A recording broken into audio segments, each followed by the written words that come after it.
অনেকেই আছেন খুব ছোট কিচেন নিয়ে অনেকে খুব সমস্যায় ভোগেন। আম আমি বড় হয়েছি চট্টগ্রামে এবং সত্যি কথা বলতে এর আগে যতগুলো বাসায় থেকেছি, তো সবগুলো বাসায় কিচেনটা মোটামুটি বড়ই ছিল। তবে ঢাকায় এসে আমার ১ম যে বাসাটা নিয়েছি মানে এখানে কিচেনটা খুবই ছোট। আমি ঠিক জানি না ভিডিওতে বোঝা যাচ্ছে কিনা। একেবারেই খুবই ছোট্ট একটা কিচেন যেখানে অনেক কিছু রাখা সম্ভবও হয় না। তবে কেউ যদি একটুখানি আইডিয়া নিতে চান যে একদম ছোট কিচেনে যা কিছু না রাখলেই নয় সেটা কিভাবে রাখা যেতে পারে, তো সেক্ষেত্রে আমার একটা ছোট্ট পরামর্শ থাকবে। সেটা হচ্ছে একটা পাশে যদি তাক দেওয়া যায় এবং তাকগুলো এমনভাবে রাখতে পারেন যেখানে উপরের দিকে যাবে। যদি দেখেন যে কিচেনে কোনো তাকও নেই, যেমন আমার কিচেনে আসলে কোনো তাক নেই, হ্যাঁ? তো সেক্ষেত্রে আমি যেটা করেছি, আমার কাছে দুটো বাস্কেটের মতো ছিল, আশা করি দেখতে পাচ্ছেন, কাঠের বাস্কেটের মতো। তো আমি একটার উপর একটা রেখে দিয়েছি। কারণ হচ্ছে সত্যি কথা বলতে অনেক ধরনের র্যাক আছে, সেই র্যাকগুলোও না আমার এখানে রাখার মতো জায়গা নেই। অনেক সময় একদম সামনে চলে আসে যেখানে আমি এই টপ কাউন্টারে কিছু রাখার মতো স্পেস পাই না।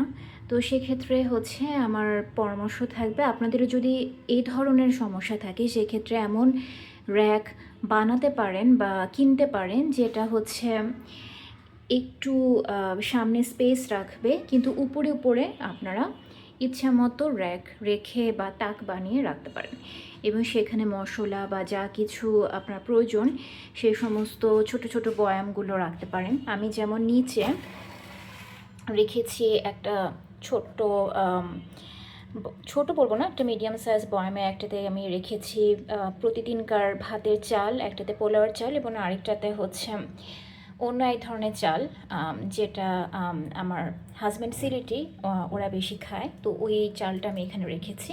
এটা আমার চালের সেকশন। এখন আপনি বলতে পারেন যে আমি এতটুকু করে চাল কেন রাখি। এটার একটা কারণ হচ্ছে সত্যি কথা যেটা সেটা হচ্ছে আমি প্রচুর চাল একটা বড় ক্যানের মতো একটা জায়গা আগে রাখতাম। তবে আমি যে বাসাটায় থাকি এখানে একটু ড্যাম্প বেশি, তো দেখা যায় যে আমরা যেহেতু মাত্র দুজন মানুষ, তো সেক্ষেত্রে চাল রয়ে গেলে ওখানে বেশ পোকা হয় এবং আমি পোকা ছাড়ানোর অনেক রকম টোটকা চেষ্টা করেছি, কিন্তু দেখা গেছে যে কিছুই কাজ করে না। তবে এটা বাদেও আপনারা একটা বড় ক্যানিস্টার বা যেখানে হোক সেখানে আপনারা আপনাদের চালটা রেখে, যেখানে রাখার সুবিধা আছে, অনেক সময় ছোট কিচেনে বড় ক্যানিস্টার রাখারও সুযোগ থাকে না, সেক্ষেত্রে আপনারা একটা মিডিয়াম সাইজ এরকম বয়ামে হচ্ছে প্রতিদিনকার ধরেন এক সপ্তাহের বা অল্প কিছু চাল, যেটা মোটামুটি আপনি ৫-৬ দিন খেতে পারবেন, এরকম রাখতে পারবেন। ঠিক আছে? আমি আমার সুবিধা মতো রেখেছি আর কি, কারণ আমাদের দুজনেরই একবেলা করে ভাতটা বাসায় খাওয়া হয়, তো সেভাবেই আমি রেখেছি। আর উপরের তাকটাতে আমার সমস্ত রকমের প্রয়োজনীয় মশলার বয়াম রাখা।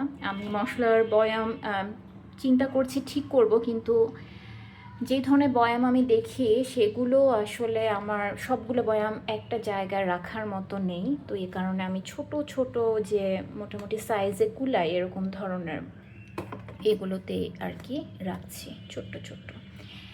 আর উপরে হচ্ছে আমার চা আর কফির সেকশনের জন্য যে ধরনের বয়াম লাগে এগুলো, এবং ছোটোখাটো যে জিনিসগুলো দৈনন্দিন লাগে। আর এই জায়গাটায় হচ্ছে আমার গরম মশলা, জিরা, এলাচ, এই ধরনের জিনিসগুলো আমি রেখেছি। আমার কিচেনটা খুব মেসি, আমি এত গুছানো না, আমি জাস্ট আইডিয়া দেওয়ার জন্য আর কি, হ্যাঁ, এগুলো করছি। আর এখানে আমার প্রতিদিনকার যে পানিটা লাগে রান্নার জন্য সেটা আমি একটা বোতলে ভরে রাখি। এখানে হচ্ছে একটু ময়লা হয়ে গেছে এটা, বাট আমি যেটা বলতে চাচ্ছি, এই জায়গাটা আমি আমার সরিষার তেল এবং প্রতিদিনকার যে রান্নার সয়াবিন তেলটা লাগে সেটা।